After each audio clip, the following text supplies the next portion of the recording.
హీరోయిన్ల దుస్తులపై తాను చేసిన వ్యాఖ్యలు తీవ్ర దుమారం రేపడంతో నటుడు శివాజీ క్షమాపణలు చెప్పారు. మంచి విషయాలు చెప్పే క్రమంలో 2 అసభ్య పదాలను వాడినందుకు ఎవరి మనోభావాలైనా దెబ్బతింటే క్షమించాలని కోరారు. తాను ఎవరిని అవమానించే ఉద్దేశంతో అలా మాట్లాడలేదని ఆయన వివరించారు.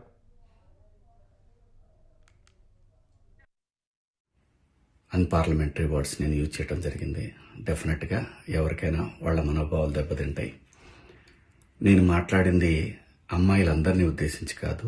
హీరోయిన్స్ బయటకు వెళ్ళినప్పుడు బట్టలు జాగ్రత్తగా ఉంటే మీకు ఇబ్బంది ఉండదేమో మా అమ్మ అనే ఉద్దేశం తప్ప నేను ఎవరిని అవమానపరచాలని కాదు. బట్ ఏదైనా 2 అన్పార్లమెంటరీ వర్డ్స్ దొర్లినాయి. దానికి మై సిన్సియర్ అపాలజీస్.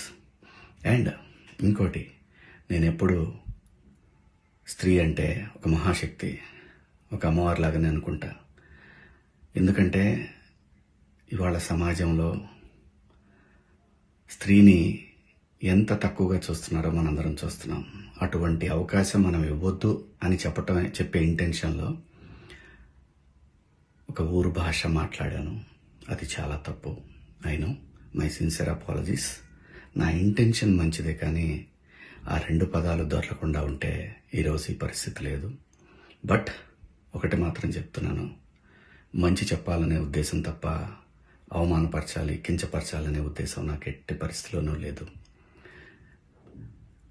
ఇండస్ట్రీలో ఆడవాళ్ల మనోభావాలు దెబ్బతిన్నందుకు, అలాగే మహిళలు ఎవరైనా దీన్ని తప్పుగా అనుకుని ఉంటే మీ అందరికీ నా సిన్సియర్ అపాలజీస్ అమ్మా.